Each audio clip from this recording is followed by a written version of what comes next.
Hello and welcome to the newspaper review here on TAF TV. My name is Obed Jerry, your host for today. And yes, you know what we do here at the streets of Port Harcourt. Here we get to discuss with members of the street to get to see their reactions as regards different headlines making rounds on the papers. Well, you out there can also be a part of the show. If we discuss something here and you have anything to add to it or you have a counter opinion, please slide to our comment section and drop your comments. And do well subscribe to our channel if you're yet to subscribe. Turn on your notification button and connect with us across all our social media platforms. Well, before we discuss with members of the street, let's first look into the newspapers and see what the stories look like. Today being 15th Wednesday, May 2024, we could see on the leadership newspaper. On the leadership newspaper, it says FCTA to demolish another 500 illegal structures.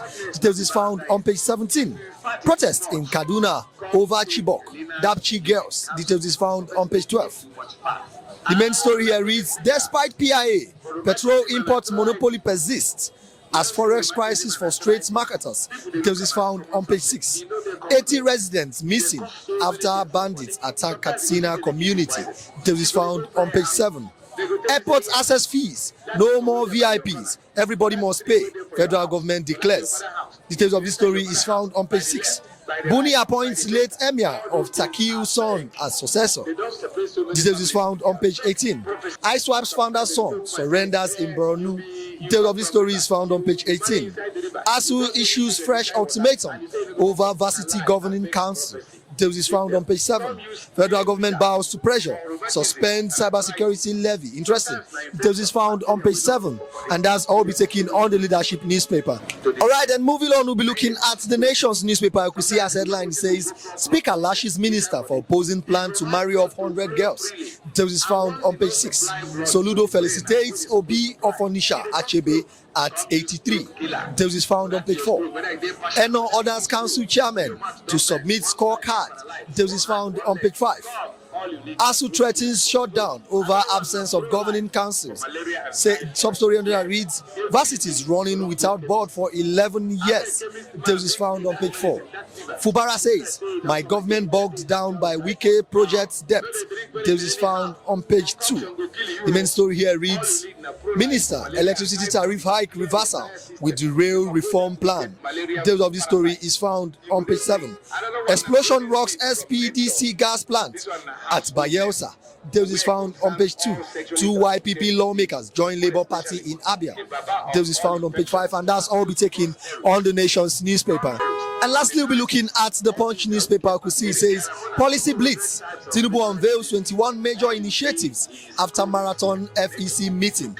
Details is found on page 2 and 20 of the Punch newspaper. The main story here reads, FT lists BHM amongst Africa's fastest growing companies. Details is found on page 18.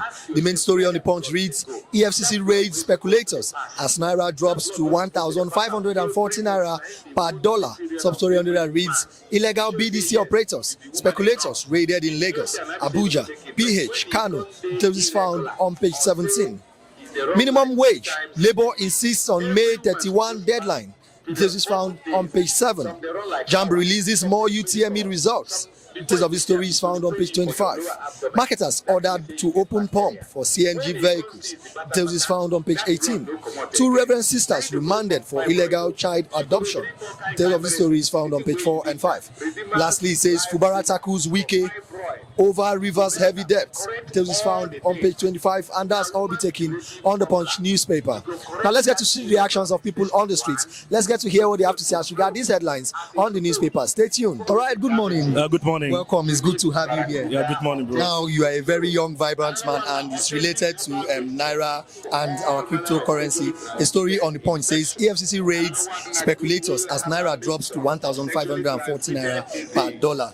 What's your thoughts on that? Yeah, basically, in the first place, the speculation of the Naira is not really about the it's not all about the speculators. What's the issue is that our economy is not working precisely. It's all about economy.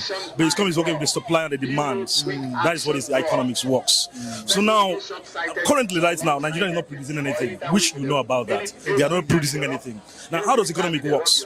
Now, the demand of the dollar is more than Naira, but which we're supposed to produce things here in Nigeria. Because assuming we'll be using our Naira more. Exactly. So in this angle here, we should not go against cryptocurrency cryptocurrencies. Instead of that, Nigerian governments should bring out the policies, how they can tap from these cryptocurrencies. There are policies that's how they can tap from these cryptocurrencies. For example, now, they can bring out a stable coin with the blockchain technology.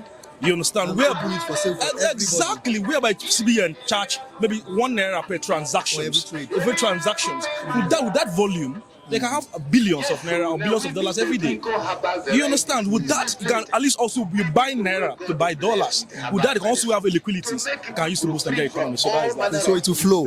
But don't you think it will aid fraudulent activities in Nigeria? If there is have blockchain technologies under Nigerian stable coin, called Nigerian stable coin, there will be a rules. Exactly. There will be rules and regulations there. There will be regulators that will regulate everything. So that is that. So in general, do you think the forex market can thrive in Nigeria, seeing how our economy is? Yeah, it's all about policies. It's all about policies makings. CBN is all about policies makings. Now, it's all about CBNs and the government also to invest in youth, the young entrepreneurs. By calling a round table to all people that have talent, they invest in young entrepreneurs. Call them together. We have a table inquiries. Bring your talent. We invest without no interest. So that is that. But then, at least Nigeria economy can move very fast. So that is that. Okay, seeing how they are raiding speculators and all of that, and the decline of naira to dollar, do you think in the forex market there is hope for Nigeria? Basically, I don't think there is no hope for Nigeria. With this pattern, there is no hope for Nigerians because the policy and CBN is not working in this sense, and we are not producing anything. How does economic work? So the money will not go in circulation. Exactly. So going against cryptocurrency exchange doesn't solve the problems. Just like we are sick, I need to go to a hospital and take my medical checkup to know what is the cause of my issues. From there, we can know how to solve it. What about those persons that are hoarding dollar? Because they are using this forex as a cover screen to hoard dollars. First of all, bro, especially the black market. Bro, it's all about the supply and the demand, which is the fair value. Okay. It's all about the supply and the demand. For example, it's all about the supply. The demand of dollar is more than naira. That is the only. So whether holding or not, you still go up. Exactly. So let's go at the fundamentals. Tackle from the root. Exactly. First, let's go to the fundamentals. So that is it, bro. So from there we can solve it. You cannot solve it from the up. You solve it from the down. So that is it, bro.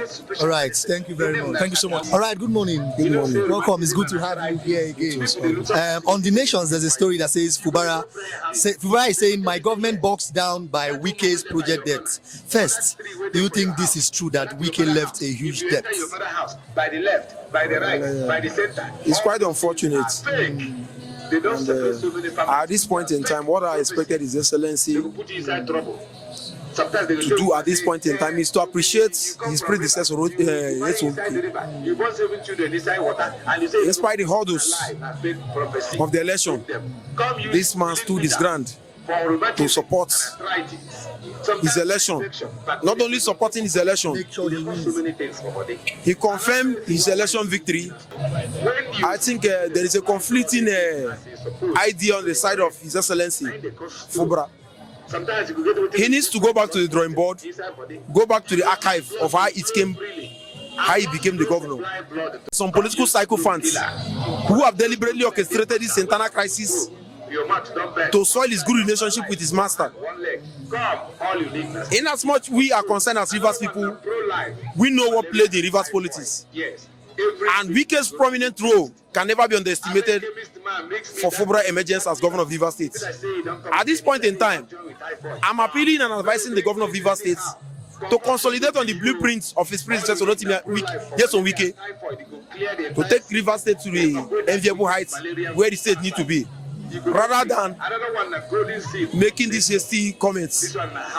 Because I know too well, if he search in depth his heart, he will confirm truly and genuinely that Ian Wike, the FCT minister, who is not just a minister, a super minister in Abuja, as Tinubu also confirmed, not just a minister, as a special advisor in his life and political career. At this point in time, I'm appealing for him to go back to his master and go for a true reconciliation. to move Rivers State forward. Thank you very much. All right, you've heard everything that has been discussed here. This is where we draw our curtains for today. If you have anything to add to what has been discussed here, please slide to our comment section and drop your comments. Do not forget to subscribe to our channel if you are yet to subscribe. Turn on your notification button and connect with us across all our social media platforms so that you get to receive our notifications consecutively when we drop them. My name is Obed Jerry, your host for today, and this has been the newspaper review here on TAF TV. I'll see you next time.